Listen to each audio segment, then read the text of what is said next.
like to welcome everybody and thank each of you for joining us on this community webinar and Q&A about flooding on James Island. I'm Erin Gleason, and I'm the Policy and Engagement Program Manager at the American Geophysical Union's Thriving Earth Exchange program. The AGU is the largest earth and space science organization in the world and represents over 100,000 people who study everything from the core of the Earth to the surface of the sun. The Thriving Earth Exchange is a part of AGU that focuses on connecting the vast expertise of our scientists with communities that have scientific questions. At AGU, we really believe that everyone has a right to ask and have answered their scientific questions, and we try to make that happen at the Thriving Earth Exchange.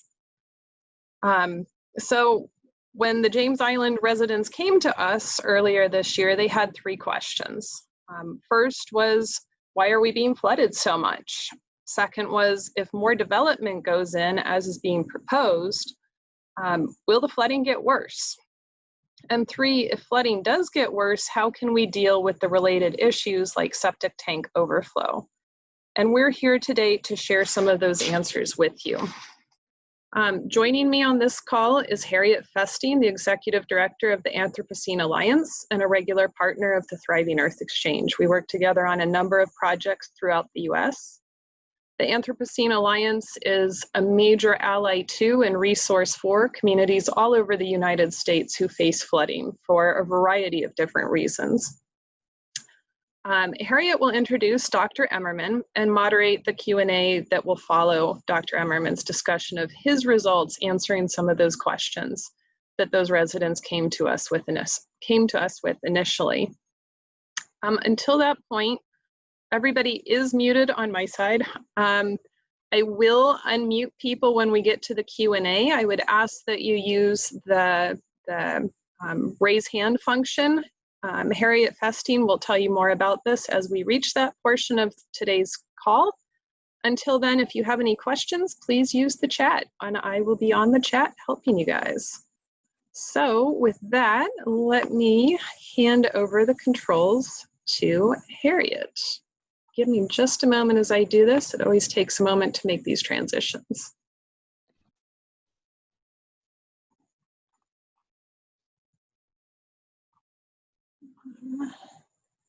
Actually, Harriet, you are good to go. Wonderful, thank you. So can you hear and see me? Can you just confirm that you can? Wonderful, okay, lovely, thank you. So thank you so much. As Erin mentioned, I'm Executive Director of Anthropocene Alliance, and our core initiative is called Higher Ground. It's the largest flood survivor network in the US. We help people harmed by flooding get heard, organized, and supported. And we do that through partnerships, and our partnership with the Thriving Earth Exchange is our most extensive, with 20 of our Higher Ground members matched with pro bono scientists. Erin, will you take over the letting people in from the waiting room? Yes, I will, and I would just like to let everybody know we are recording this call. And we'll have the chat saved, and that will all be available later on the Thriving Earth Exchange website and elsewhere. And we will provide those links to you all in the chat at the end of this call. Wonderful, thank you. So Dr. Emerman is the scientist who's actually worked with a fair number of our Higher Ground members, actually 6, and it's been his incredibly sharp analysis that has been used right now to further planning appeals, be used as testimony in fraud investigations and in lawsuits. So we are honored to be working with Dr. Emerman on this project, alongside what I must say is an extraordinary group of well-organized and committed residents. I have never worked with such an extraordinary group of residents, so it's really been a great pleasure. So Dr. Emerman is going to present his findings, and for Erin and I think it's the commitment to science and investigation that is so thrilling about this work. And then, as Erin said, we'll have the opportunity to answer some questions, and I'll be moderating that. So, Stephen, over to you.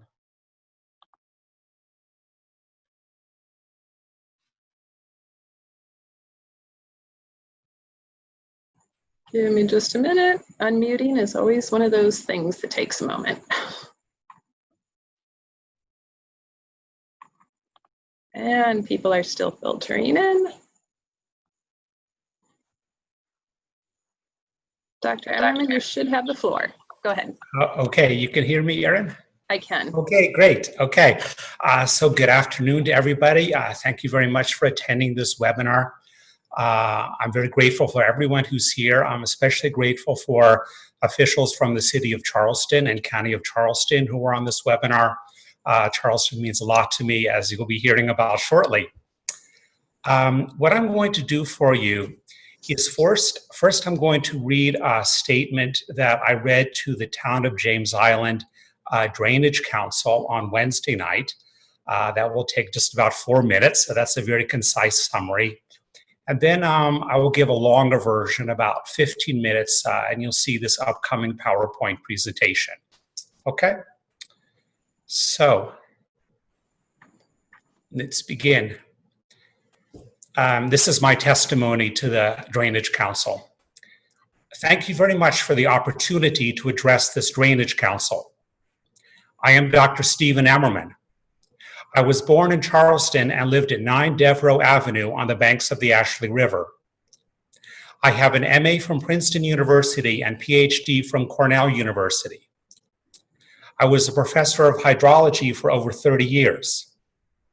I have studied and worked on issues related to development in hydrology for over 40 years. I am not anti-development by any means, but the proposed Central Park and Riverland Oaks developments are the most ill-considered development projects that I've ever encountered. I will talk about two things. One, the consistency of the proposed development projects with either the 2013 or the 2020 City of Charleston Stormwater Design Standards manuals. Two, the wisdom of permitting new developments in advance of the completion of an ongoing drainage study. I am now reading from the 2013 Stormwater Manual. Flooding exists in many locations around the city where development densities have increased to the point that stormwater controls have become overwhelmed. The following design criteria shall be used for projects discharging to receiving waters within these areas. The post-development peak discharge rates are restricted to 1/2 the pre-development rates for the 2- and 10-year 24-hour storm event, or to the downstream system capacity, whichever is less. I am emphasizing the last sentence. The downstream system capacity sets a lower bound on the permissible peak discharge rate from a new development. In order to fulfill this requirement, the downstream stormwater infrastructure must be known and must be in good condition. In fact, the stormwater infrastructure on James Island is not known. A local resident documented a 42-inch stormwater pipe that was completely blocked by large rocks. The response of the city of Charleston was that the blockage appeared to be deliberate, but that they had no records of such an alteration. The issue is not the impact of this particular pipe, but that the city has not kept records of alterations to the infrastructure so that the infrastructure is unknown. The stormwater infrastructure on James Island is not in good condition. Where the stormwater infrastructure is visible, local residents have documented drainage channels that are nearly full with mud, woody debris, vegetation, and sometimes shopping carts. It cannot be assumed that the actual stormwater infrastructure is the same as a hypothetical design infrastructure. I documented 22 significant flooding events on James Island over the past 5 years. By comparison with precipitation records, the probability of flooding is 10% if there is more than 1/2 inch of rain in 24 hours. That is the actual downstream system capacity. The downstream stormwater infrastructure cannot be relied upon to prevent flooding if there is more than 1/2 inch of rain in 24 hours. No document from the city or the developers has taken into account the very low value of the actual stormwater capacity as is required by the Stormwater Manual. The irony is that the city and county of Charleston have been carrying out a drainage study in the Central Park Wambach Creek watershed in the exact area of the proposed Central Park and Riverland Oaks developments since 2019. We just heard an update on that drainage study from the city of Charleston. Any reasonable person would see something wrong with making decisions regarding stormwater permits in advance of completion of a study that would provide a rational basis for making a decision about the permits.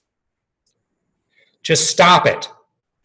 Stop taking a bad flooding situation and making it even worse. This is my recommendation. Consider the recommendations of the drainage study. 2, carry out the recommendations as appropriate.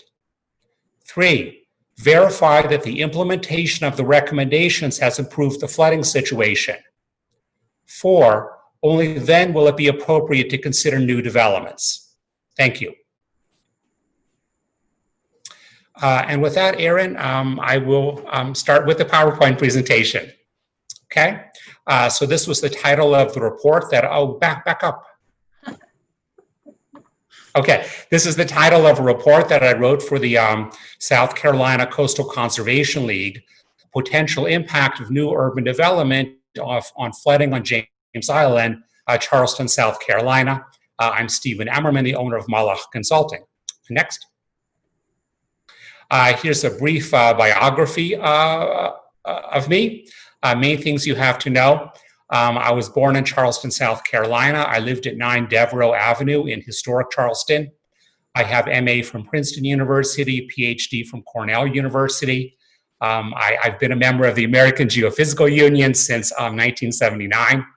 Also professor of hydrology for 31 years. I worked in hydrology and development for over 40 years. Next. Next slide. Okay, I'm going to be talking about 2 proposed developments. And Aaron, can we see the bottoms of those slides? I can, yes. Okay. Do they anyway, not show? Well, not for me, but I know basically what they say. Okay. So both areas are currently forest and wetlands. The plan for Central Park is to convert 10.35 acres of forests and wetlands into 38 single-family lots. The plan at Riverland Oaks to convert 28.6 acres into about 140 townhomes. Okay, next slide.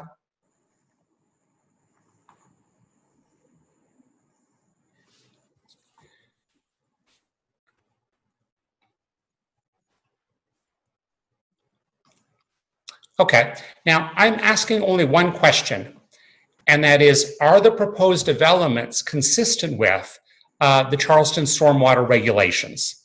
Next slide.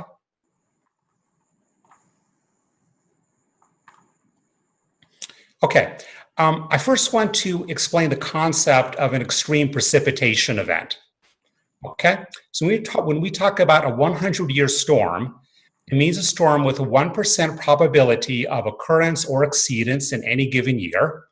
A 25-year storm has a 4% probability of occurrence or exceedance in any given year. A 10-year storm, 10% probability of occurrence or exceedance in any given year. And at this point, you should see what the pattern is. The main thing is that a 100-year storm does not mean a storm that comes around like clockwork once every 100 years. There simply is no such thing.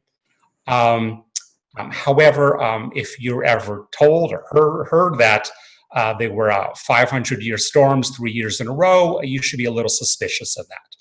Okay, next slide. Okay, now I'm going to talk about 2 stormwater design standards manuals. There's a 2013 version and a 2020 version. Central Park is being evaluated by the 2013 version, Riverland Oaks by the 2020 version. For our purposes, the versions are nearly identical, And I have quotes from both versions just to kind of emphasize that point. Okay? So both versions emphasize the idea of a special protection area. 2013, flooding exists in many locations around the city where development densities have increased to the point that stormwater controls have become overwhelmed. 2020, any development or redevelopment within or discharging to these special protection areas must comply with a more stringent set of design criteria. The city can designate any area as a special protection area. Next slide. Okay, now both of these proposed developments, in fact, are in special protection areas, both Central Park and Riverland Oaks. This has been acknowledged by developers for Central Park and the developers for Riverland Oaks. Next slide. Okay, so what is it that has to happen in a special protection area? A special protection area sets a maximum permissible peak discharge rate, that is peak rate of flow of stormwater from new developments in these special protection areas. Okay? 2013, the post-development peak discharge rates are restricted to 1/2 the pre-development rates for the 2- and 10-year 24-hour storm event, or to the downstream system capacity, whichever is less. And note what I put in boldface. 2020, for non-single-family residence sites of 0.5 acres or more, the post-development peak discharge rates are restricted to 1/2 the pre-development rates for the 2-year and 10-year 24-hour storm events, or to the downstream system capacity, whichever is less. Okay, again, I note what is in boldface. Important point here. The downstream system capacity, that's our most important concept. That sets a lower bound on the permissible peak discharge from a new development. Okay, next slide. Okay, so how does a developer go about demonstrating to the city of Charleston that they're in compliance with this non-exceedance, this requirement of non-exceedance of the downstream system capacity? Okay, so these two conditions must be met. First, the stormwater infrastructure must be known. Second, the stormwater infrastructure must be in good condition.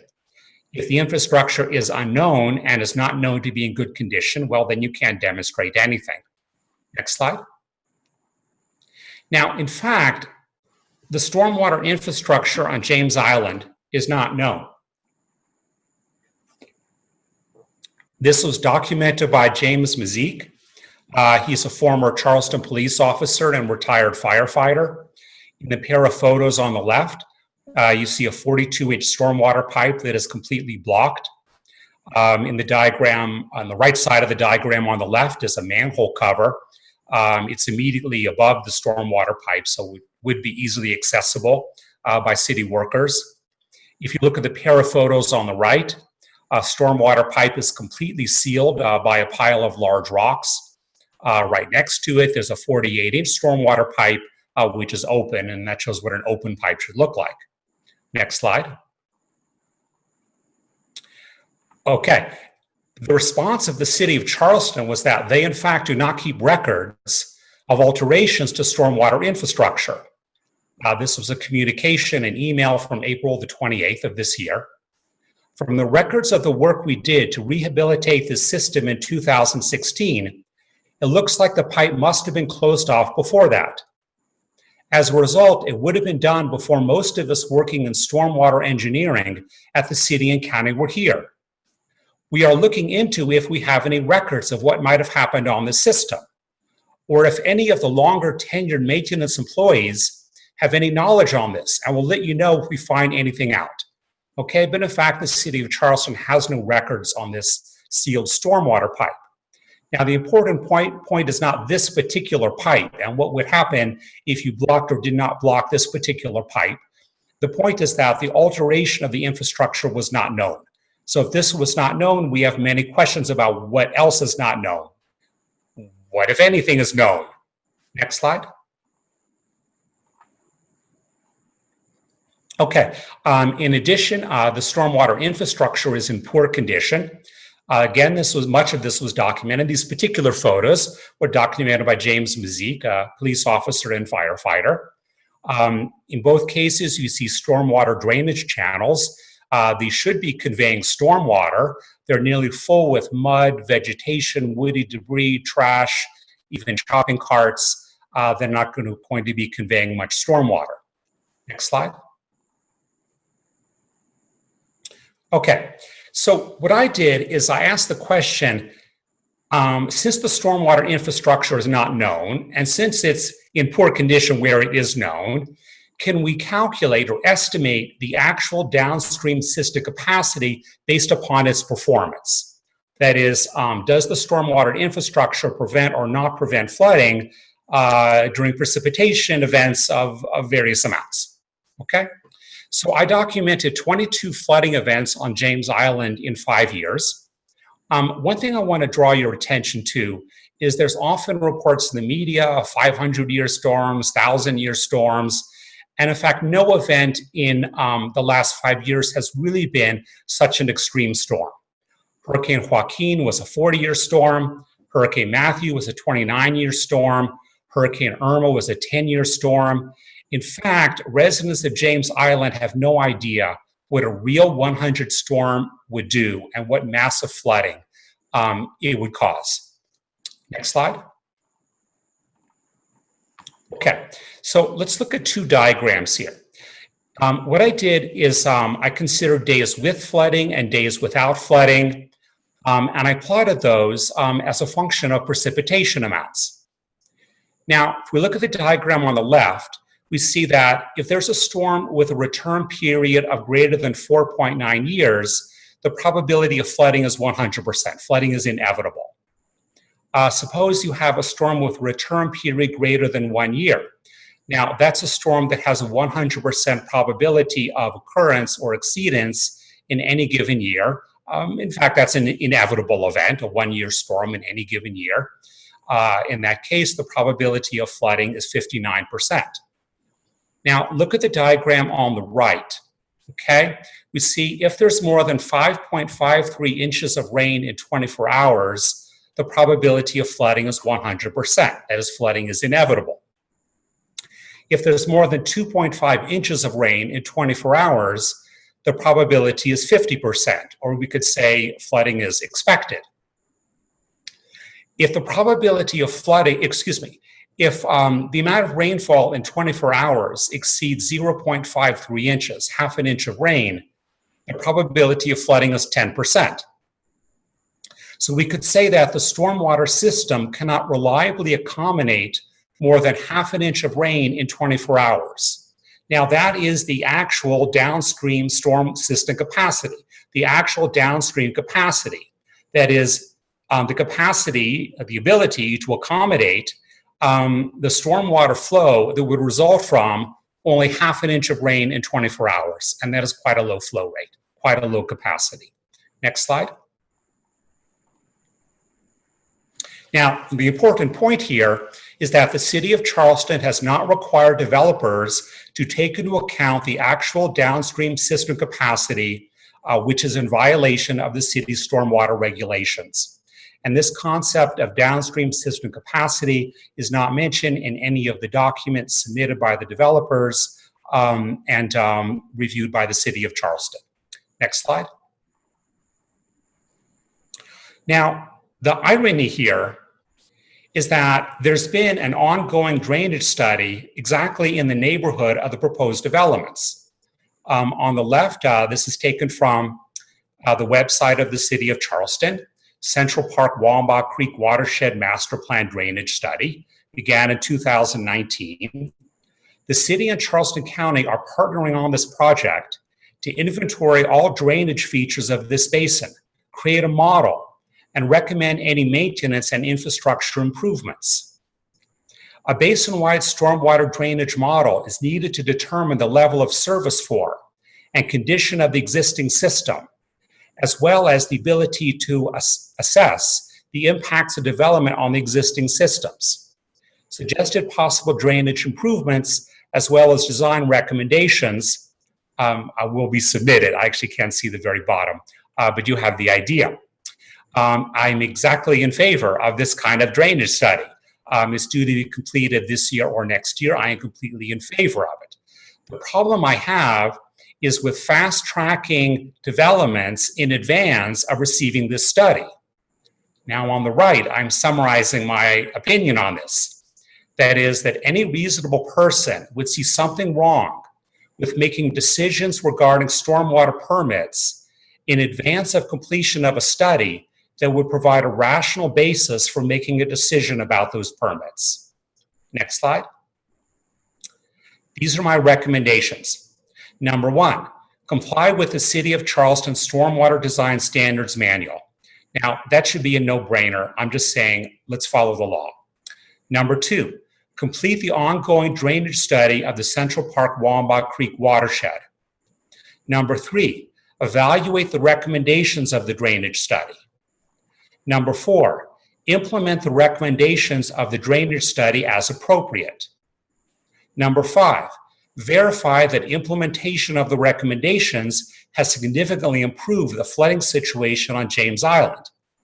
Number six, if there's no improvement, well, then we go back to step number two, okay? And we keep at it until we've reached step number five. That is, yes, there has been a significant improvement in the flooding situation on James Island. At that point, yes, number seven is fine.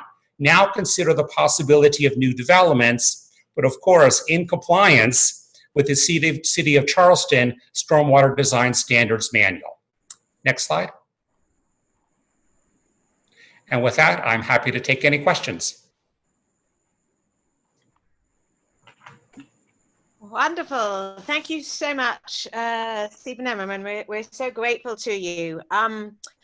We've had some questions coming into the chat box, and if people want to ask questions, I think the chat box is probably the best way of doing it, so feel free to continue.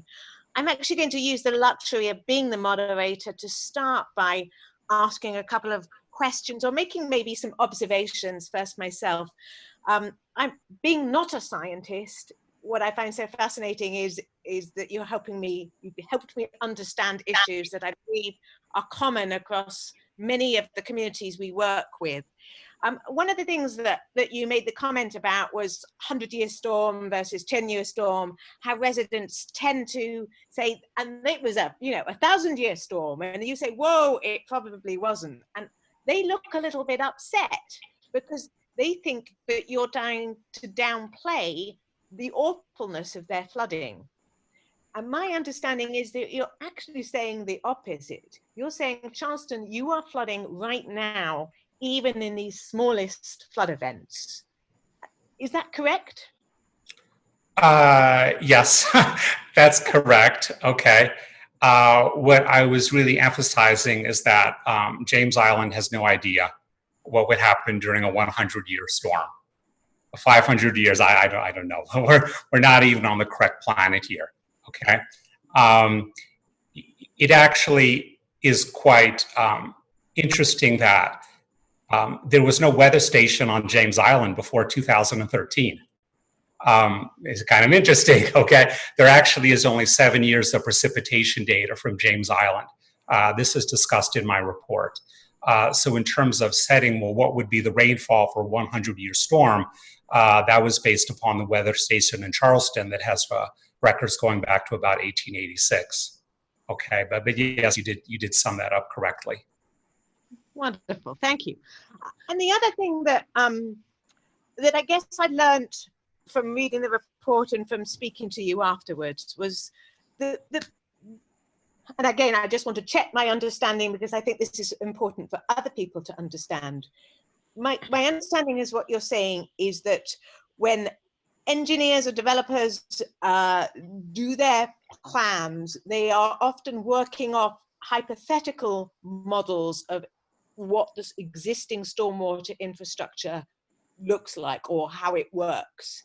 And I believe that you have sort of explained to me that quite often what happens is that the designs aren't always built as they were initially intended when it actually happens in practice. B, those designs change, new developments come on board, pipes get blocked, and C, the infrastructure often goes into disrepair.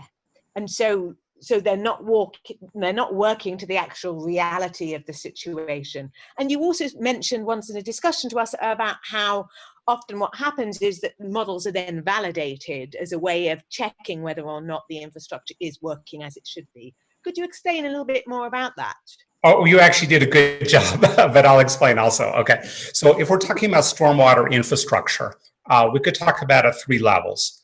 And the same applies to any construction project, okay? There's what was designed, then there's what was actually built. So any construction project has what's called as-built or as-is diagrams, okay, to show what was actually built. But then there's the current condition, okay? And current condition is a function of maintenance and alterations and other factors, okay? In terms of making evaluations about development projects, it's only the actual stormwater infrastructure that matters. Okay, it doesn't matter what was designed, it doesn't matter what was built. What matters is, well, what does it look like now? Okay. Now that's what's supposed to happen, and usually that's what does happen. Okay. If we have a situation where people are making predictions simply based upon the design, we're in somewhat of a dysfunctional situation. Okay. There was one other point you made about validating. Sorry. Okay. So normally, what's done with a model is you want to do what's called, you want to verify the model is correct. Okay. And the way you would do that, in the case of the Charleston, so we take the stormwater infrastructure on Charleston, okay, and we have a set of pipes and ponds and ditches, okay, and we want to verify that's a correct description, okay. What we would do is we would take a past flooding event, like April 23rd, 2020, okay? We would say this was the rainfall in these various parts of Charleston. We would use that as an input to the drainage model, and we would want to make predictions. What should be the watermarks on houses? What streets should be flooded? For what periods of time? That would be called verifying the model. Okay, and that's a standard thing that is done in engineering, okay? Nothing I invented, okay? Now, at that point, there would be some discrepancies, okay? That is, the model would predict some things. It would predict a watermark that maybe was higher than was actually measured, okay? So then you would want to make some adjustments to the model. You would say some parts of the infrastructure, well, we haven't inspected those in years. Maybe they're not what we think. Let's make some changes to them, like maybe let's shrink the diameter to take into account how they might have filled up with silt, okay? And we make some adjustments until what's predicted about the model would actually match what you would measure on the ground. And that would be called calibrating on the model, okay? Now, all of these things should be done in this ongoing drainage study, okay? That's what a drainage study does, okay? Obviously, I would like to see all of this completed before we start talking about new developments. And to me, that seems another really critical point. And part of the reason I'm kind of re-articulating this back is I think there's some really big points here that I want to make sure that everybody understands. That your recommendation is not just saying, let's just see the results of the study. You're saying, let's see the results of the study. Let's see them implemented. Let's see if they make a change in the existing flooding and then move forward. Correct? That's right, but I want to give a step 0, which they call the no-brainer, which is comply with the city's stormwater manual. Okay, that doesn't take the recommendation of a consultant, okay, to just say, yes, follow the regulations, follow the law. That's step 0. Okay, then after that, let's get the drainage study. Let's evaluate it. Let's consider its recommendations. Let's implement the recommendations. Let's see whether the recommendations fix the flooding situation. If they haven't, we'll go back to the drainage study. If they have, okay, now we're ready to consider new developments, but still in this context of the no-brainer, comply with the city's stormwater manual. Wonderful, thank you. Which kind of leads to another comment. So a lot of the questions that are coming here or observations are not so much about this specific development, but I guess people are thinking, so what does that mean about development more broadly that's happening in James's Island or Charleston? I'm asking you to speculate on something, but do you think your analysis has implications for other developments that might have happened or might be about to happen? Oh, okay, well, probably, okay, because there seem to be really systemic issues with drainage in this area, with stormwater infrastructure in this area. When I talked about 22 flooding events, I deliberately chose the events that were pretty much immediately downstream from the Riverland Oaks and Central Park developments. Okay, a couple of them are a little farther downstream. All those locations are simply from where I received photos, where I found photos. Okay, so those are all given in my report, the exact locations of those photos. Okay, what about a proposed development in my old neighborhood in historic Charleston? I guess I would have to consider the same questions. What's been the recent history of flooding in this area? I would not be expecting to see a very different situation. Okay. But otherwise I can't say for sure. Okay. So you asked me to speculate and I speculated. Okay. I would probably have roughly the same thing to say about any area of Charleston, but I can't say that definitely without actually looking into this. Part of what made this study that I did possible in this part of James Island is that the residents of James Island have been so diligent in documenting flooding events. Okay. There's no documentation of flooding events in any governmental records. Okay. I found, I think, 5 flooding events on various stories from Live 5 News. Everything else came from residents of the city. Without that documentation, there simply wouldn't be none of this evidence. Okay, so that's a very valuable thing for residents to do is to document flooding. I've worked in many communities where people say, how often does it flood? Well, whenever it rains. Well, what does that mean? Whenever it rains. Okay, this kind of thing must be documented. Moral of the story, everyone document. It leads to another couple of questions that we had. So one of the questions that was sent in earlier, well, 2 actually here. One was on the robustness of using social media data as the basis of your analysis. How comfortable do you feel about that? Well, I have to say, I wouldn't call it the ideal, okay? But it's really all that I had available to me, okay? It wasn't just social media. The evidence came from news stories, it came from social media, and much of it came from photos that were sent to me, people in various ways related to the group that had hired me. Sometimes when I would find a post on social media, I would try to determine who posted it and contact that person and to get more information. Okay. So it's pretty unlikely. Well, it's very, very unlikely I had photos of a fake flood event. Okay, that's the main thing, okay? It's much more likely that there were flooding events and just nobody thought to take a photo of it. Okay, someone's backyard was flooded, their basement flooded, they just did not think to take a photo, so I had no documentation, okay? So I'd have to say 22 flooding events must be an absolute minimum, okay? And maybe there could be more, okay? I do want to contrast one different thing, okay? Is often people talk about days of coastal flooding, okay? They'll say 90 days of coastal flooding in Charleston a particular year. That is only talking about the height of the tidal gauge.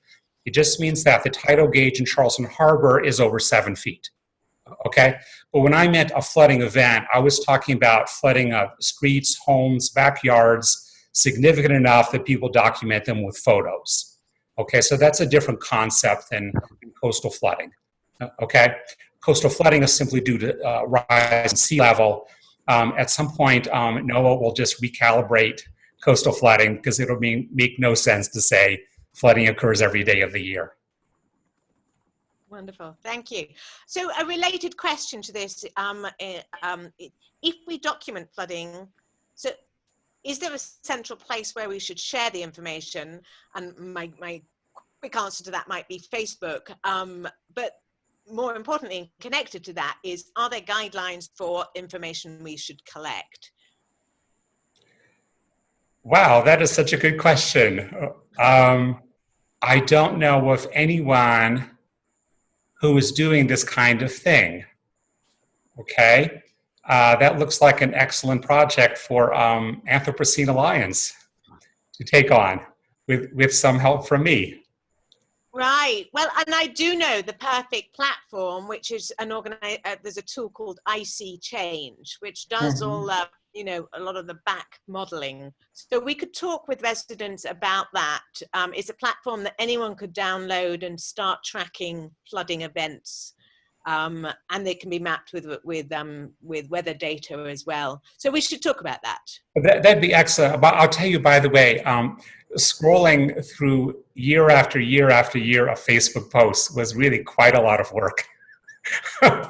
and I would love to have some easier way to collect this information.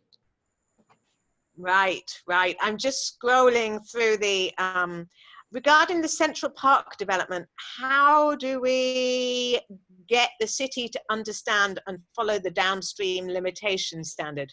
That might not be a question for you, that might be for Harriet, who's going to speak in 2 minutes. But do you have any thoughts on that, Stephen? Well, when I first wrote my report, I sent a memo to the Department of Stormwater Management and I asked to meet with their director.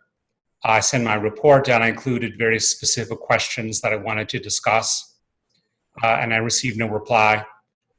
2 weeks later, I was interviewed on Live 5 News, and the director of Stormwater Management was also interviewed. And I contacted him again. I say, I'd rather not communicate with you through the media. I'd rather meet in person. And again, I said I have some additional specific questions. I did eventually receive a 2-sentence reply from Stormwater Management that I think did not in any way address what my concerns were. My real question to city officials is, what are they going to do to make stormwater management comply with regulations? Right, right. Okay, thank you. I've just got one last question, and then we're going to go over to Harriet, and then we'll go back to questions if we have time. So the one last question, again, that was emailed in advance is, could you explain a little bit better about what a special protection area is? Because that seems to be significant to your analysis and to the findings of your analysis. Okay. Well, it wasn't my idea. Okay.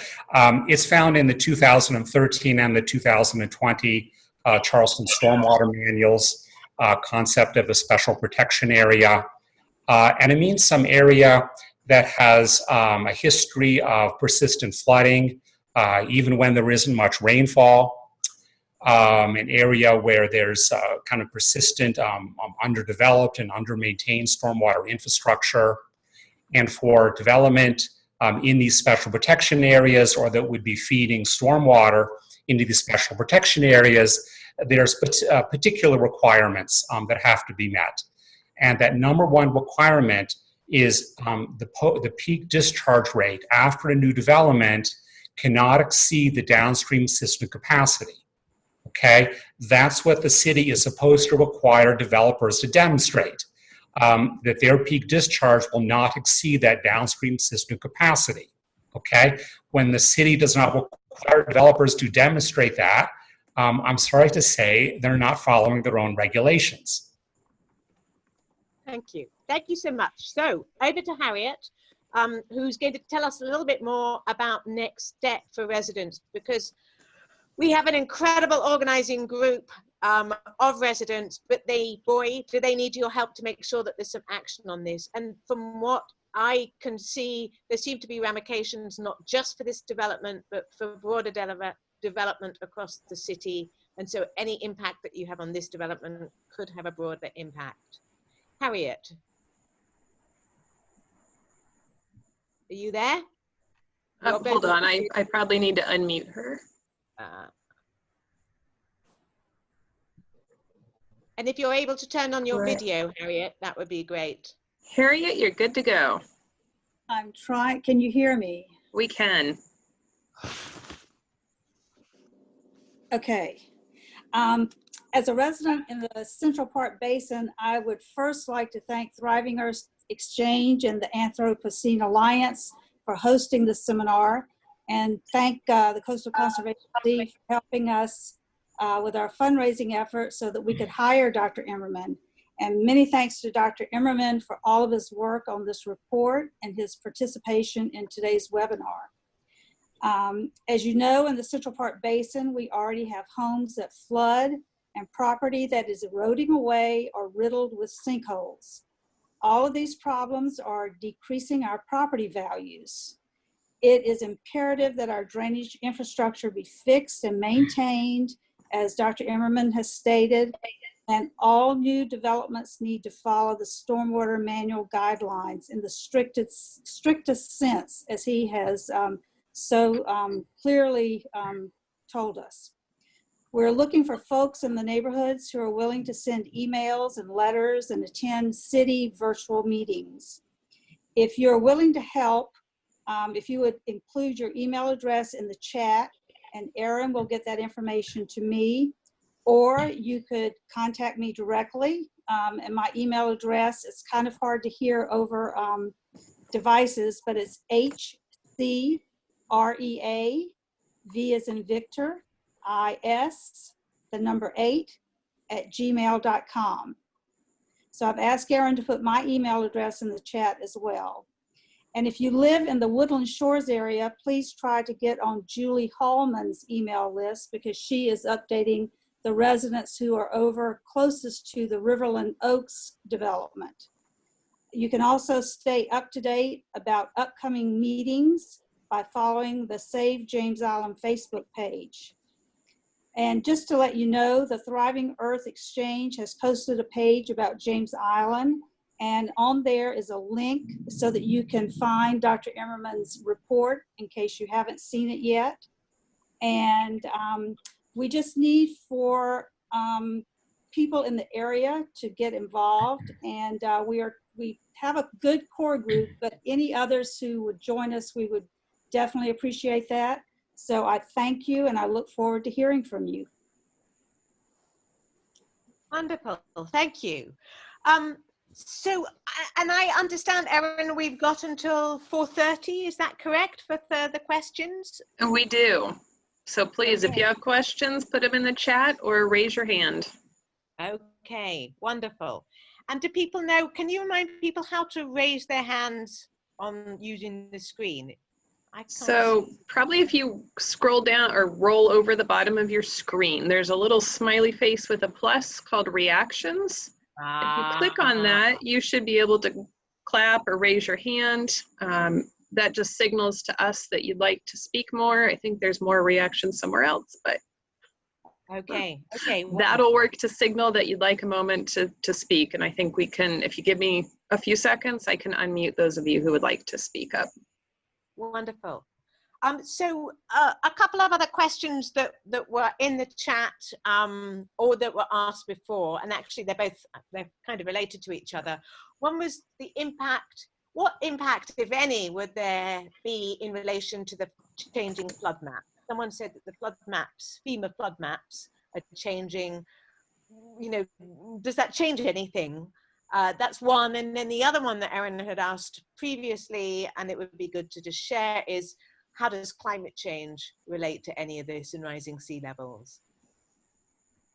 Okay, okay, so these are very good questions. Okay, so let me start with the last one, which is importance of rising sea level, okay?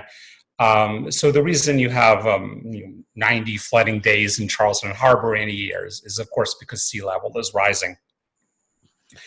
Now, rising sea level means that a stormwater infrastructure that used to be functional can gradually become non-functional, okay? Now, basically, stormwater can only leave through that stormwater infrastructure at relatively low tide, okay? At high tide, water is flowing the other way, okay? So when you have persistent high tides and very high tides, you have fewer opportunities for stormwater to exit the residential areas. Okay, now, so it kind of puts together a perfect storm, okay, that you have a combination of sea level rising, at the same time, rampant development and occupation of forests and wetlands, okay, and failure to maintain the stormwater infrastructure. That's a very dangerous combination, okay? So sea level rise is not the fault of the city of Charleston, of the residents, but it simply is a factor that's going to exacerbate the various things that the city is not doing properly, okay? Now, the other question was about revisions of flood zone maps. So these flood zone maps are revised periodically in various areas. They're revised because as precipitation records get longer, there's a better knowledge of exactly what constitutes a 100-year storm. Also, as there's changes in topography, there's going to be different conclusions as to how far from a riverbank a 100-year storm, a 100-year flood is going to extend. But really, most of this is related to flooding that occurs when you have overtopping of rivers. Okay, so people in Charleston living a little farther upstream along the banks of the Ashley River, they could be in or out of the flood zone depending upon how that map is redrawn. Okay, but that's not really the issue on James Island or this particular part of James Island.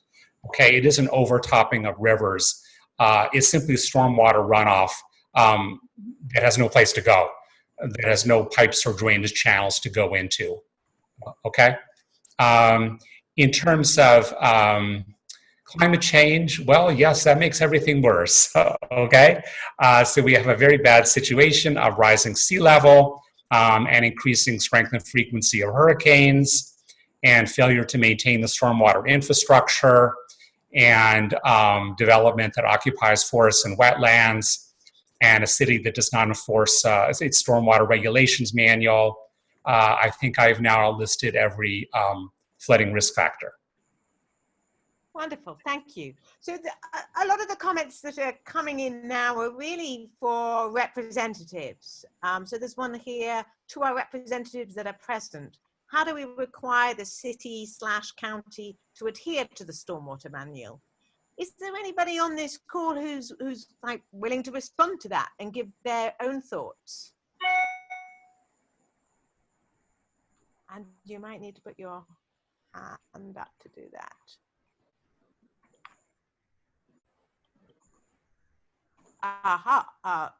Harriet Rivas is not an elected official, but Harriet, did you have comments on that? Did you put up your hand because you had comments? Yes, I did. Can you hear me? Yes. We are going to be, and we have been, but we are going to be talking with city council members who have jurisdiction over these developments to encourage them, ask them, beg them to talk with the city stormwater department so that they will have a conversation with Dr. Emerman.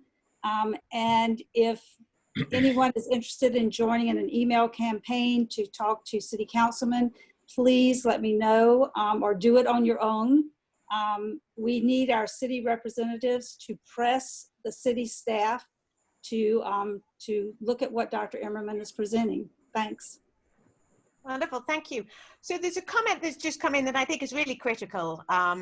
It says, I'm a state, not a city official, but the city will strictly enforce the new stormwater manual, but some developers have beaten the cutoff as to the new stormwater manual's effective date, is my understanding.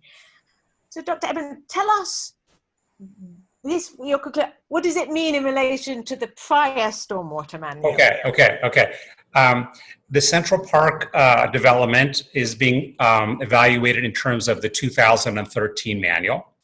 The Riverland Oaks development is being evaluated in terms of the 2020 manual. However, in terms of the requirements for special protection areas, these two manuals say essentially the same thing. And that's why I included quotes from both manuals, okay? In both cases, the peak discharge rate from new development cannot exceed the downstream system capacity. Okay, that was true in 2013. That applies to the Central Park development. In my report, I do analyze differences between the two manuals. They really are not very different. The main difference between the two is that the 2020 manual increases the design precipitation for various storm return periods. So the 2020 manual, for example, takes the precipitation for a 10-year storm in the 2013 manual and raises it by 10%. It gives it a margin of error. Okay, so it's a little more strict in that way, a little more protective in that way. Okay, but in terms of this concept of downstream system capacity, the two manuals are saying exactly the same thing. Central Park is in a special protection area that's been acknowledged by both the city and by the developers and by their consultants. So just to go back to you, you are saying that regardless of the stormwater manual, these stormwater plans are not compliant, correct? That is correct. The plans for the Central Park development are not in compliance with the 2013 City of Charleston Stormwater Standards Design Manual. Wonderful, thank you. One question that just came in, is the 2020 manual generally better? Okay. Usually in the stormwater field, we talk about conservative. Okay, so we say the manual is more conservative, and more conservative means it's more protective of people, property, and the environment.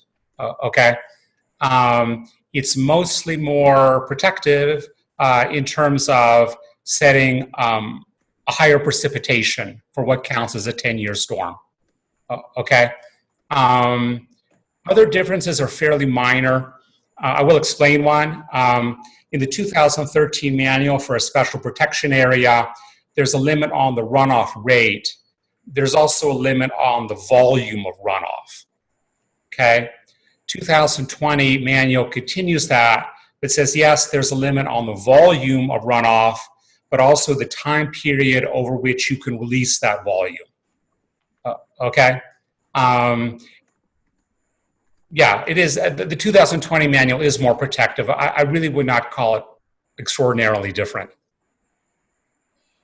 And from my understanding, and then I want to go over to Franny because I think she wants to say something. My understanding is we don't have a problem with the manual. We have a problem with compliance with the manual. Okay, I would say I have no problem with the manual.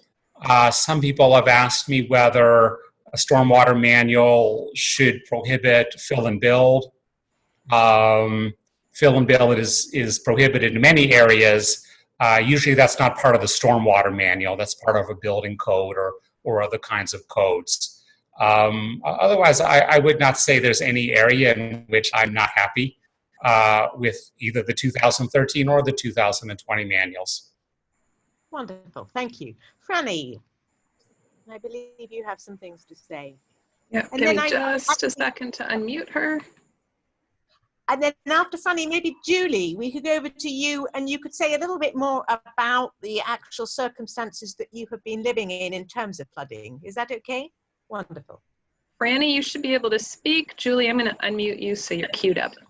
Yeah, hey everyone, thanks so much for being here, and especially our elected public officials. And then yeah, so it looks kind of pretty clear that the 2013 stormwater manual has not been complied with, and also that you know, the county is I heard them at a TRC meeting kind of co-signing that our conditions were fine. And I really think that it's not just the city here, that it's also the county that probably wants to chime in and do right by the tax dollars that we're paying. And since they're working on this all together, I would love to see them say, okay, we're going to. Oh, we've lost you, Franny. But that's it, and thanks so much. Okay, thank you. Julie, tell us a little bit more about your circumstances.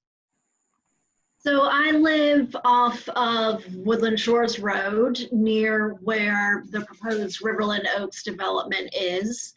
And we flood regularly. We flood with heavy storms. We flood with high tides.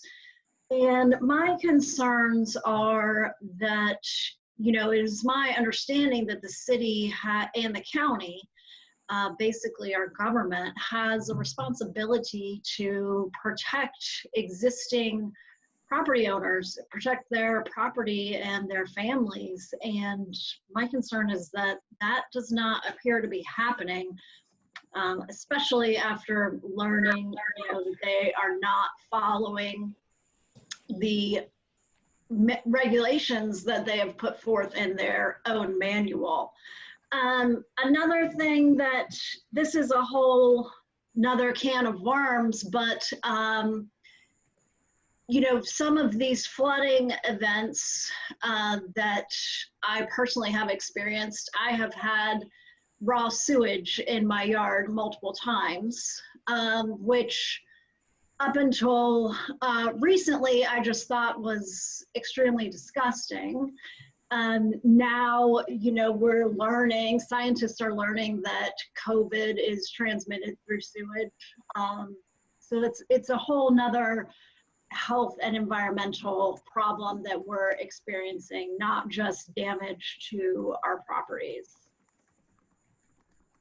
Wonderful, thank you. Thank you for sharing that story.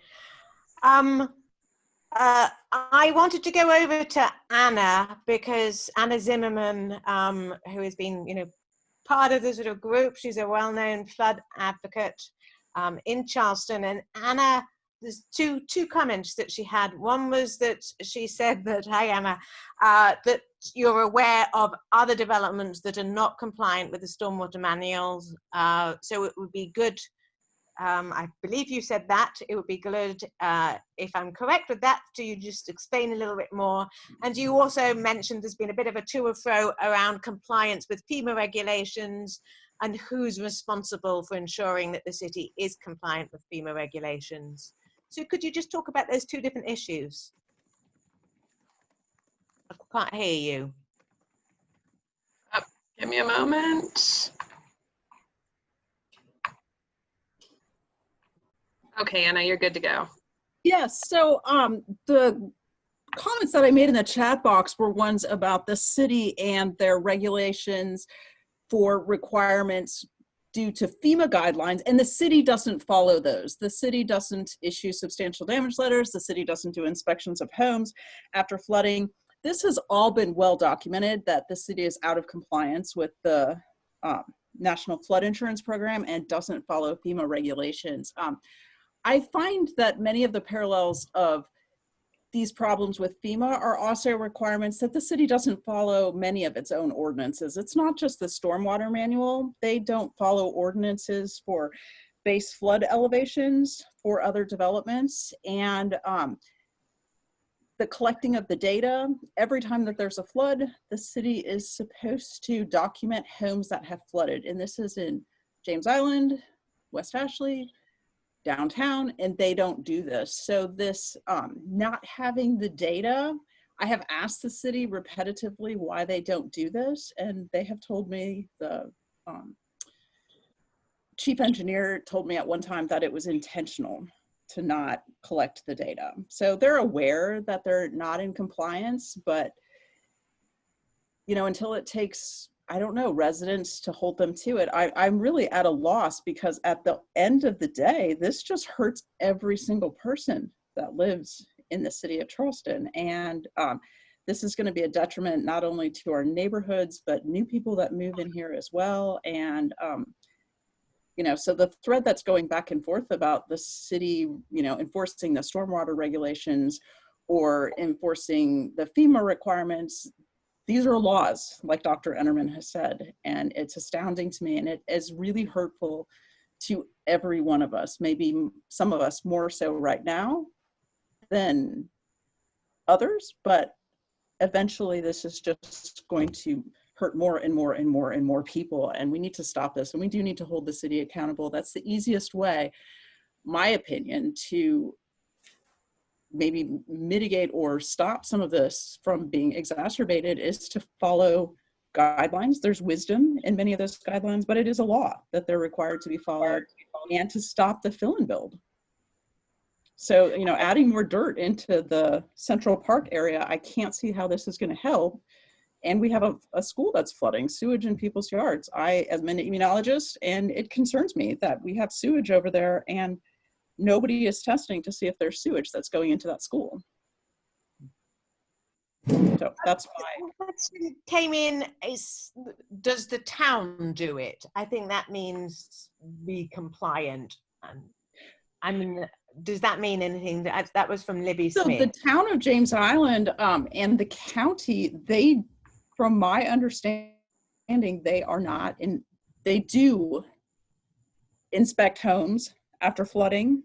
They do keep the substantial damage letters, those sorts of things. I know in my own experience that when my own house flooded, and it was in the city of Charleston, it's on James Island, but we're surrounded by county and town.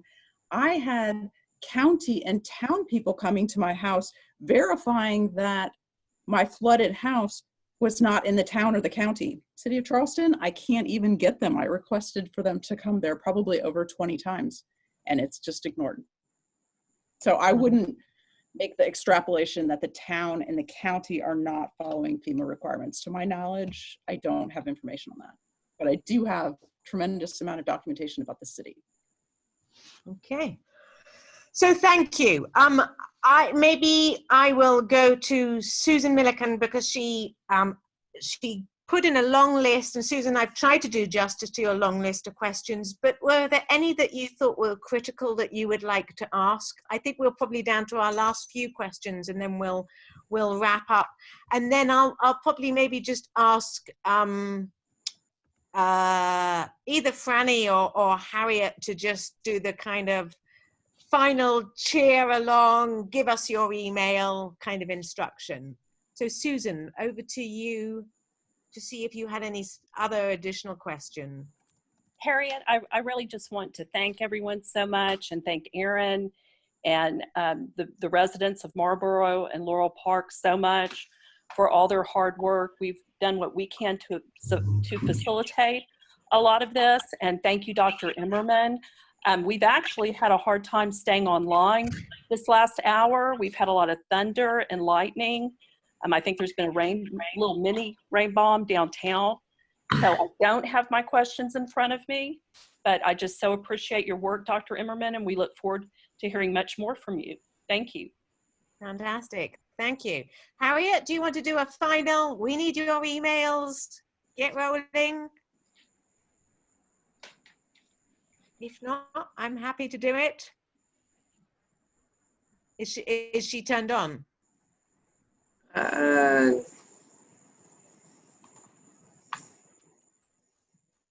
She is. Sorry, it just takes a moment for that thing to process. Harriet, you're good to go if you've got a few words. Okay, I would like to thank you again for this webinar, and Dr. Emerman, all the expertise. And I just really hope that the people that are on this call, on this webinar today, will give us your emails via the chat, or contact me directly, HCREA, V as in Victor, IS, the number 8 @gmail.com. And we need all the support, grassroots support that we can get. And thank you very much. And just to follow on that, if you didn't catch any of those email addresses for any reason, the email address attached to this webinar invitation, you could definitely reach me there, and I will pass you on to the right people. So Thriving Earth, feel free to contact us and we'll direct you where you need to go. And again, we're here to help communities, that's you people, answer questions. Scientific questions, we will get the expertise behind it to get those questions answered. That's what we're here for. Thank you. Great. Thank you all so much. Another big thank you to Dr. Emerman and to Harriet Festine for moderating and sharing the results of that report. I think this was really helpful. And again, be in touch, reach out, get involved. This is for your community. Thank you so much, everyone. Have a great afternoon. Thank you. Goodbye. Bye-bye.